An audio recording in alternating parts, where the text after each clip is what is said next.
देखो कल जहां बात खत्म किए थे वहां से शुरू कर रहे हैं। एप्रोप्रिएशन व्हेन प्रॉफिट इज इनएडिक्वेट, इसमें भी 2-3 केसेस और बनाने हैं। एक केस है यहाँ पे, ए बी पार्टनर है, मान लो उनका रेशियो हम लेते हैं 3:2। ए की कैपिटल है 10 लाख और बी की कैपिटल 8 लाख और इंटरेस्ट ऑन कैपिटल है 10%। ठीक, तो इंटरेस्ट ऑन कैपिटल किस पे निकलेगा? ए के लिए निकलेगा 10 लाख पे और बी के लिए निकलेगा 8 लाख पे। तो 10 लाख का 10% और 8 लाख का 10% निकालेंगे और प्रॉफिट जो है ईयर उस साल हुआ है वो सिर्फ 90,000 हुआ है। तो सॉल्यूशन क्या है? Appropriation is divided into capital ratio. Sir यही सॉल्यूशन मैंने लिखा है। अगर एप्रोप्रिएशन का जो अमाउंट है वो आपके प्रॉफिट से कम होता है, इनएडिक्वेट होता है, तो हम किस में बांटेंगे?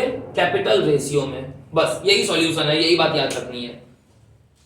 जैसे अगर हम 10 लाख का 10% निकालें, 10 लाख का 10% निकालें ए के लिए, तो वो कितना आता है? 1 लाख। और बी के लिए अगर हम निकालें 8 लाख का 10% ना, इंटरेस्ट ऑन कैपिटल, तो कितना आएगा? तो टोटल कितना हो जाएगा? 180 हो जाएगा। क्लियर? मतलब हमें कितना बांटना है ए और बी को मिला के? 1,80,000। और जबकि हमारे पास पैसा कितना है बांटने के लिए? सिर्फ 90,000। कम है ना? तो हम ए और बी को किस रेशियो में बांटेंगे? उनके कैपिटल के रेशियो में बांट देंगे। This 90,000 is divided into their capital ratio. Capital क्या है इनकी? 10 और 8 है। कैपिटल रेशियो क्या आता है? कैपिटल रेशियो आता है 10:8 और छोटा करेंगे क्या आएगा? 5:4। यानी कि ये 90,000 किस में बटेगा? ए में जाएगा 50,000 और बी में जाएगा 40।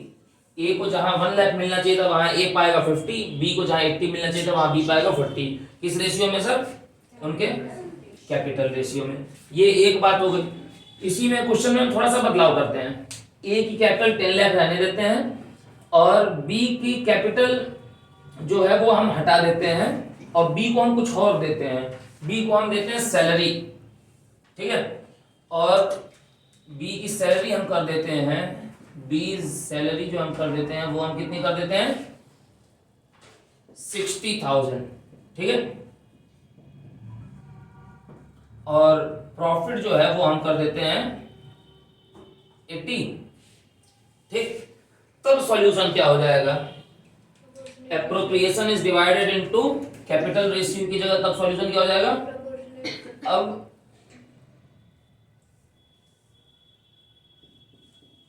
अब हो जाएगा सॉल्यूशन प्रोपोर्शनेट रेशियो में।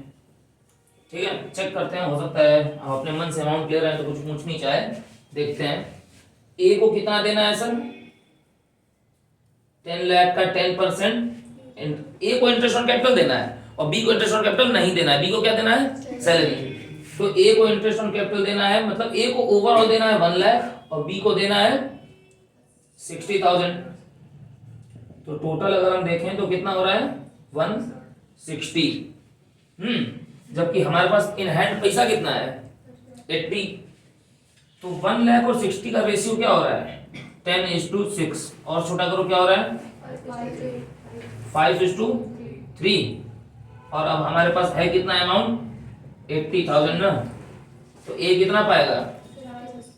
50 और बी कितना पा जाएगा? 30। ए का इंटरेस्ट ऑन कैपिटल सिर्फ मिलेगा 50,000 और बी को मिलने वाली सैलरी कितनी मिलेगी? सिर्फ 30,000। ठीक है, क्यों? क्योंकि हमारा सर एप्रोप्रिएशन जो है वो प्रॉफिट से ज्यादा है, यानी कि प्रॉफिट कम है, एप्रोप्रिएशन ज्यादा है। मतलब सैलरी कब मिलती है? प्रॉफिट के टाइम। इंटरेस्ट ऑन कैपिटल कब मिलता है? प्रॉफिट के टाइम। प्रॉफिट हुआ है ना? जी हाँ सर, हुआ तो है 80। इसके पहले अभी थोड़ी देर पहले 90 हुआ था, मगर जितना हमें देना है उससे कम प्रॉफिट है। तो जब ऐसी सिचुएशन आती है तो हम क्या निकालते हैं? हम निकालते हैं सर प्रपोर्शन। फंडा क्लियर? अगर सिर्फ कैपिटल देना होगा तो कैपिटल रेशियो में बांट देंगे और अगर अलग अलग चीजें देनी होगी तो प्रोपोर्शनल रेशियो निकाल के बांट देंगे। फंडा क्लियर सर? तो केस नंबर 1 नोट हो गया, 2 भी नोट कर लो। इस बार चलेंगे, 2 ही और टॉपिक पढ़ने बाकी है। कौन कौन से? पास्ट एडजस्टमेंट और मिनिमम गारंटी। नोट करो, उसके बाद वही दोनों पढ़ते हैं। चलो इधर देख लो, पास्ट एडजस्टमेंट पूरा कंटेंट बोर्ड पे है। पास्ट एडजस्टमेंट का दूसरा नाम क्या होता है? इसका दूसरा नाम होता है adjustment related to closed accounts, ठीक है, adjustment related to closed accounts इसका दूसरा नाम होता है। पास्ट एडजस्टमेंट के क्वेश्चन जो है वो 3 to 4 मार्क्स में आएंगे और उसके लिए लगेगा वो सिर्फ तभी जब आपका एनालिटिकल टेबल बना हुआ हो, ठीक है। अब हम ले लेते हैं दो पार्टनर है हमारे पास ए और बी। करना कैसे है, ये सबसे इजी तरीका है, सबसे इजी वे यही दिखाई देता है मुझको। करना ऐसे है कि सर रॉन्ग एप्रोप्रिएशंस को आप ऊपर लिखो। रॉन्ग एप्रोप्रिएशन मतलब तुमने गलती क्या कर दी है। जैसे ए को इंटरेस्ट ऑन कैपिटल मिलना चाहिए था 10%, आपने दे दिया है 12%। तो जो 12% दे दिया है, गलत जो कर दिया है वो आप ऊपर लिखो, पॉइंट नंबर 1 बना के उसको रॉन्ग एप्रोप्रिएशंस को ऊपर लिखो।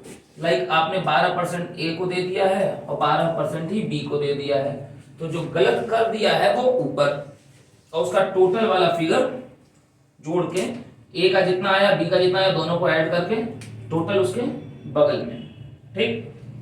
अब सही क्या होना चाहिए था, करेक्ट एप्रोप्रिएशन क्या होना चाहिए था, वो नीचे, ठीक है, पॉइंट नंबर 2 बना के,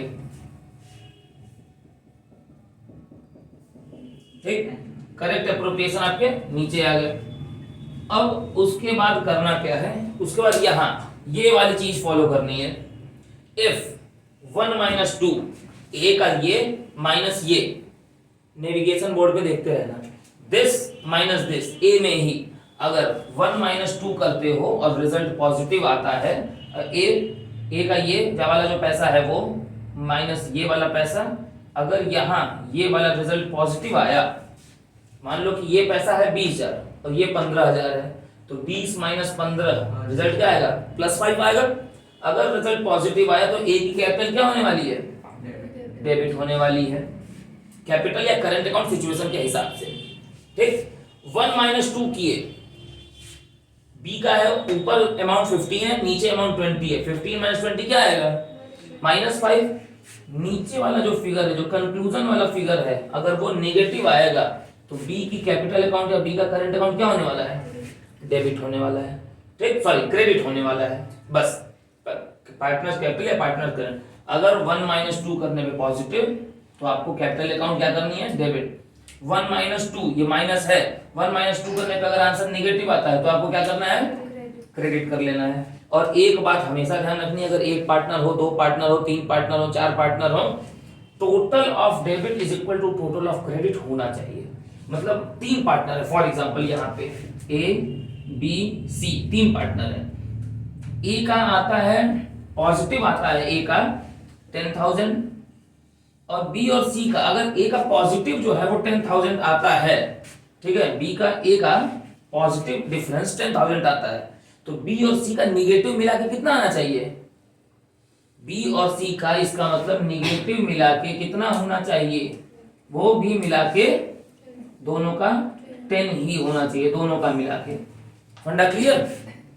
अगर ए का +10 है और मान लो बी का -10 हो जाए तो इसका मतलब सी में क्या होगा, कुछ नहीं होगा, क्योंकि टोटल डेबिट टोटल क्रेडिट बराबर हो गया, तो टोटल पॉजिटिव टोटल नेगेटिव आपस में बराबर हो गया, तो सी में कुछ जाएगा क्या, नहीं जाएगा।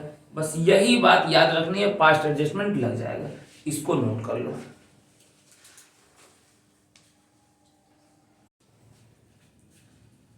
आखिरी point, guarantee of profit to a partner, इसको एक और किस नाम से जानते हैं, मिनिमम गारंटी के नाम से, ठीक है। इसका दूसरा नाम बनता है sir minimum guarantee to a partner. इसमें 2 केस हैं, guarantee given by firm to a partner, firm guarantee दे रही है किसी एक स्पेसिफिक पार्टनर को। तो इसमें क्या होता है, मान लो कि ए बी सी 3 पार्टनर हैं और सी को गारंटी दी गई है, सी गारंटी और कितने प्रॉफिट की, मान लेते हैं हम ₹20,000 की, ठीक है। अब इसमें होता ये है कि फर्म का और ए बी सी तीनों का रेशियो मान लो इक्वल है 1:1:1, और प्रॉफिट जो फर्म का हुआ है वो कितना हुआ है, प्रॉफिट ऑफ फर्म जो हुआ है वो कितना हुआ है, मान लेते हैं कितना 24,000, ठीक है, 24,000 रुपए हुआ है। तो ए बी सी तीनों का प्रॉफिट कितना आएगा, 8 ईच आएगा, ₹8,000 तीनों का आएगा, 8,000। मगर भैया सी को तो गारंटी दी गई है ना 20,000 की, चलो 20 नहीं, इसको कर लेते हैं 10 कर लेते हैं, तो 10 पे थोड़ा इज्जत बची रहेगी, ठीक, 10,000 की दी गई है। तो सी का कितना कम हुआ, 2,000 रुपए सी की डिफिशियंसी हुई। तो सी की 2,000 रुपए की डिफिशियंसी कौन बियर करेगा, ए और बी, किस रेशियो में, अपने प्रॉफिट शेयरिंग रेशियो में करेंगे। जो भी उनका प्रॉफिट शेयरिंग रेशियो होगा, इक्वल नहीं करेंगे। अब किस्मत की बात यह है कि इनका प्रॉफिट शेयरिंग रेशियो भी इक्वल आ रहा है, ठीक है, नहीं तो ये करेंगे किस में, 1:1 में करेंगे, ये आपस वाले में। ये सी वाले का हटा देंगे, आपस वाले का ही लेंगे, ठीक है। अब ये किस्मत की बात है कि इनका इक्वल यहाँ पे बन रहा है, बन गया है। जैसे मान लो कि अगर इनका होता ए और बी का 3:2:1 होता, ठीक, 3:2:1 होता, तब तो सी का शेयर कितना हो जाता है। चलो इसी सवाल को लेते हैं, सी का शेयर फिर सबसे पहले हम किसका निकालते हैं, जिसको गारंटी दी गई है। तो सी का शेयर कितना हो जाता है, 24,000 मल्टीप्लाइड बाई 1/6, दैट मीन्स सी का कितना आता है, 4,000। सी की डिफिशियंसी कितनी आती, 6,000। सी की डिफिशियंसी कितनी आती, 6,000। ये 6,000 रुपए कौन बियर करता, ए और बी, किस रेशियो में, इक्वल नहीं सर, 3:2 में करते हैं, ठीक है। तो 3:2 में कितना आएगा, 6,000 मल्टीप्लाइड बाई 3/5, 2/5 कितना आ रहा है, 3624 आ रहा है। देखो तो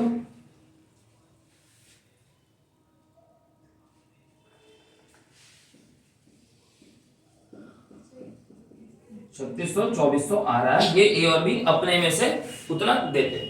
फंडा क्लियर सर। ये हो गया केस नंबर 1। केस नंबर 2 आओ, guarantee given by a partner to a partner. अब मान लो इसी में सी को जो गारंटी दी गई है 10,000 की, वो कौन देता है, वो मान लो देता है बाई ए सिर्फ गारंटी दे रहा है। तो जो 6,000 रुपए की कमी है वो कौन देगा, सिर्फ ए देगा, बी से उसका कोई लेना देना नहीं होगा। फंडा क्लियर सर। दूसरा वाला केस यही है। अब इसमें एक और जरूरी केस, अब मान लो कि फर्म का प्रॉफिट यहाँ पे 24,000 की जगह, ये वाली बात तो समझ में आ रही है ना, अब सिर्फ ए देगा। अब फर्म का प्रॉफिट 24,000 की जगह मान लो हो जाता है तुम्हारा 1,20,000, ठीक, 120 हो जाता है। तो ए का हिस्से का ए, तब सी का शेयर ऑफ प्रॉफिट कितना निकालेंगे, 1,20,000 मल्टीप्लाइड बाई 1/6 कितना होगा, 20,000 ना। फंडा क्लियर, 20,000 होगा। तो भैया सी को गारंटी कितने की दी गई थी, 10,000 की। सी का हिस्सा कितना बन रहा है, 20,000। तो सी को प्रॉफिट कितना देंगे, 20,000 ही देंगे। आपको मिनिमम की गारंटी दी गई है। जब आप मिनिमम लेवल से एक्सीड करते हैं तो आपका जितना बेसी बन रहा होता है, जितना एक्स्ट्रा बन रहा होता है, वो सब आपका। फंडा क्लियर। लॉस के केस में भी पार्टनर को देते हैं, जो लॉस का पैसा होगा वो बच्चे वाले बियर करेंगे। क्लियर है। इससे ज्यादा और कोई केस नहीं है। लॉस वाला केस इसको नोट कर लो, फिर लॉस वाला केस बन रहा है वो भी लिखवा देता हूं, उसकी थ्योरी लिखवा देता हूं, झंझट खत्म हो जाएगी, उसके बाद ये चैप्टर खत्म हो जाएगा। ये बेसिक चीज बस नोट कर लो। ये आखिरी केस, मान लो कि अब सी को गारंटी दी गई है, बोर्ड पे देखो और सुन भी लो। सी को गारंटी दी गई है कि आपको प्रॉफिट होगा, उस साल प्रॉफिट नहीं हुआ, उस साल क्या हो गया, फर्म को लॉस हो गया। तो ये वाला केस बनेगा, when the firm has incurred a loss, amount of guarantee, जो सी को गारंटी दी गई है वो would include guaranteed minimum plus amount of loss. उसको ऐसे समझो, यहाँ पे सी को मान लो गारंटी दी गई है 20,000 की, और फर्म को उसका लॉस हो गया 60,000 का। अब क्या किया जाएगा, सबसे पहले अब हम सॉल्यूशन यहाँ पे करते हैं। अब अगर हम सॉल्यूशन इसका बनाएं तो सबसे पहले आप सी शेयर ऑफ लॉस निकाल लो। सी का शेयर ऑफ लॉस कैसे निकलेगा, फर्म का लॉस है 60,000 मल्टीप्लाइड बाई सी का शेयर 1/6, तो सी शेयर ऑफ लॉस कितना आता है 10,000। सी को सर गारंटी दी गई है 20,000 रुपए प्रॉफिट की और सी को हो रहा है -10। तो अब जो सी का अमाउंट है, सी की जो गारंटी है वो कितने की हो जाएगी? 20, और ये जो 10 का लॉस हुआ वो भी ऐड कर लो। दैट मीन्स सी को अब कितना देना पड़ेगा? 30, और सी को 30 कौन देगा? ए और बी। किस रेशियो में देंगे? 3, यानी कि 3/5 में और 2/5 में। ठीक है, 3/5 और 2/5। 3/6 और 2/6 में नहीं देंगे, 3/5। ये अब सिर्फ ये देखा जाएगा, 3/5 और 2/5। फंडा क्लियर? चैप्टर नंबर 1 जो है बेसिक्स ऑफ पार्टनरशिप पूरी तरह से कंप्लीट हो गया। ठीक है, नेक्स्ट वर्किंग डे से हम क्या पढ़ेंगे? पार्टनरशिप को स्प्लिट करके पढ़ेंगे। अब देखो पढ़ना भी कैसे वो भी जान लो। गुडविल, पहले मेथड टू कैलकुलेट गुडविल, फिर गुडविल जिसमें गुडविल का कंप्लीट ट्रीटमेंट जो चैप्टर नंबर 2 में भी होगा, एडमिशन में भी होगा और रिटायरमेंट और डेथ में भी, वो पूरा एक पैकेज बनेगा गुडविल का। उसके पहले एक पैकेज बनेगा तुम्हारा प्रॉफिट शेयरिंग रेशियो का, जिसमें तुम्हारा सेक्रीफाइस गेन होगा चैप्टर नंबर 2 में। चैप्टर नंबर 3 एडमिशन में new profit sharing ratio plus sacrifice gain, और plus chapter number 4 retirement death में सेक्रीफाइस गेन भी और न्यू रेशियो भी। मतलब एक अब ऐसे पैकेज के हिसाब से काम चलेगा। फंडा समझ गए?